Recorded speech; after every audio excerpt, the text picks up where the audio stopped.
Makin panas, sindiran keras SBY untuk Megawati. Benarkah BMKG, BNPB, BNN, dan KPK bentukan Megawati? Ternyata Presiden kelima Republik Indonesia, Megawati Soekarno Putri, mengaku menjadi sosok yang mendirikan BMKG, BNPB, BNN, hingga KPK. Hal ini diungkapkan saat menghadiri Rapat Koordinasi Pembangunan Nasional Rakor Baknas BMKG 2021 secara virtual. Megawati menjelaskan dirinya tidak bermaksud menyombongkan diri, namun ia mengklaim menjadi sosok yang membuat BMKG, BNPB, BNN, KPK, hingga sejumlah lembaga lainnya. Saya yang membuat BMKG, BNPB, bukan bermaksud untuk menyombongkan diri. BNN, KPK, masih banyak lagi, dan lain sebagainya, kata Megawati dalam akun YouTube Info BMKG, seperti dikutip dari suara.com, Jumat 30 Juli. Lantas, benarkah Megawati yang membuat BMKG, BNPB, BNN, dan KPK? Suara.com telah mencari berbagai info mengenai sejarah pembentukan lembaga-lembaga tersebut. Berikut faktanya. Pertama, Badan Meteorologi, Klimatologi, dan Geofisika yang kita kenal dengan BMKG. Berdasarkan laman bmkg.go.id, BMKG memiliki sejarah panjang di Indonesia. Pengamatan meteorologi dan geofisika di tanah air sendiri telah dimulai pada tahun 1841. Megawati belum lahir. Awalnya, pengamatan dilakukan secara perorangan oleh Kepala Rumah Sakit di Bogor, Dr. Onen, pada tahun 1866. Kegiatan pengamatan perorangan diresmikan menjadi instansi pemerintah oleh pemerintah Hindia dengan nama Magnetis and Meteorologis Observatorium atau Observatorium Magnetik dan Meteorologi dipimpin oleh Dr. Bergsma. Nama lembaga ini terus mengalami perubahan dari masa ke masa. Pada tahun 1945, nama diubah menjadi Jawatan Meteorologi dan Geofisika setelah Indonesia merdeka. Terus mengalami perubahan nama. Pada tahun 1980, statusnya dinaikkan menjadi suatu instansi setingkat eselon 1 dengan nama Badan Meteorologi dan Geofisika. Nama itu dipertahankan hingga pemerintahan Megawati Soekarno Putri. Barulah saat pemerintahan Presiden ke-6 Susilo Bambang Yudhoyono (SBY) pada 2008, nama itu diubah menjadi Badan Meteorologi, Klimatologi, dan Geofisika BMKG hingga sekarang. SBY yang mengesahkan undang-undang mengenai BMKG. Atas penjelasan di atas, pernyataan Megawati yang membentuk BMKG tidak sepenuhnya benar. Pasalnya, pembentukan BMKG memiliki sejarah panjang di Indonesia dari masa penjajahan Belanda. Kedua, Badan Nasional Penanggulangan Bencana (BNPB). Berdasarkan laman bnpb.go.id, BNPB juga memiliki sejarah panjang di Indonesia. Lembaga penanganan bencana alam di tanah air sendiri sudah ada setelah kemerdekaan Indonesia tahun 1945.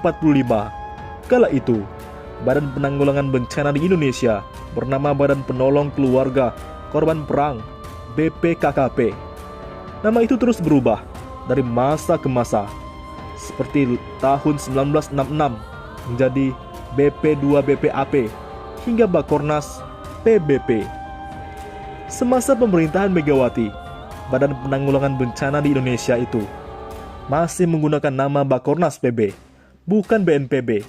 Barulah Presiden Susilo Bambang Yudhoyono yang mengubah nama Bakornas PB menjadi BNPB. SBY mengesahkan BNPB melalui Peraturan Presiden Nomor 8 Tahun 2008 tentang Badan Nasional Penanggulangan Bencana (BNPB). Karena itu, lagi-lagi pernyataan Megawati yang membentuk BNPB tidak benar. Pasalnya BNPB juga memiliki sejarah panjang di Indonesia sejak kemerdekaan dan baru disahkan dengan nama BNPB oleh Presiden Susilo Bambang Yudhoyono pada 2008. Yang ketiga, Badan Narkotika Nasional (BNN).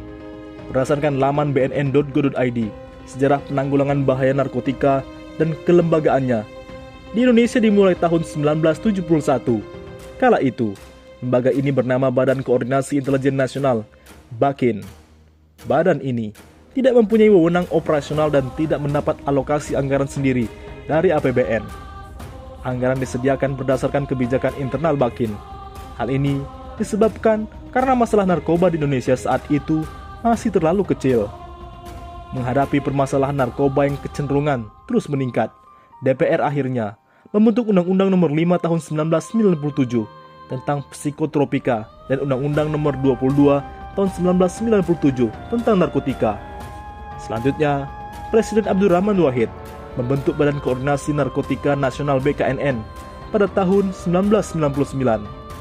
BKNN adalah suatu badan koordinasi penanggulangan narkoba yang beranggotakan 25 instansi pemerintahan terkait. BKNN kemudian berganti nama menjadi BNN hingga sekarang sejak pemerintahan Megawati. Di pemerintahan itu pula, BNN mulai mendapatkan alokasi anggaran dari APBN. Dari penjelasan di atas, klaim Megawati sebagai pembentuk BNN memang benar. Kendati demikian, BNN sendiri telah mencatat sejarahnya sejak tahun 1971. Yang keempat, Komisi Pemberantasan Korupsi (KPK). Berdasarkan laman kpk.go.id, KPK dibentuk pada tahun 2002 di pemerintahan Megawati. Pembentukan ini berdasarkan Undang-Undang Nomor 30 Tahun 2002 tentang Komisi Pemberantasan Tindak Pidana Korupsi. Selanjutnya, Undang-Undang diubah menjadi Undang-Undang Nomor 19 Tahun 2019 tentang perubahan kedua atas Undang-Undang Nomor 30 Tahun 2002 tentang Komisi Pemberantasan Tindak Pidana Korupsi. Pemberantasan Korupsi KPK diberi amanat melakukan pemberantasan korupsi secara profesional, intensif, dan berkesinambungan. KPK merupakan lembaga negara dalam rumpun kekuasaan eksekutif yang dalam melaksanakan tugas dan wewenangnya bersifat independen dan bebas dari pengaruh kekuasaan manapun. KPK dibentuk bukan untuk mengambil alih tugas pemberantasan korupsi dari lembaga-lembaga yang ada sebelumnya. Penjelasan undang-undang menyebut peran KPK sebagai trigger mechanism yang berarti mendorong atau sebagai stimulus agar upaya pemberantasan korupsi oleh lembaga-lembaga yang telah ada sebelumnya menjadi lebih efektif dan efisien. Dalam pelaksanaan tugasnya, KPK berpedoman kepada 6 asas, yaitu kepastian hukum, keterbukaan, akuntabilitas, kepentingan umum, proporsionalitas, dan penghormatan terhadap hak asasi manusia. KPK bertanggung jawab kepada publik dan menyampaikan laporannya secara terbuka dan berkala kepada Presiden, DPR, dan BPK. Atas penjelasan ini, klaim Megawati yang membentuk KPK sepenuhnya benar. KPK pertama dibentuk di bawah pemerintahan Megawati di tahun 2002. Tapi, mengapa Juliari tidak dihukum mati?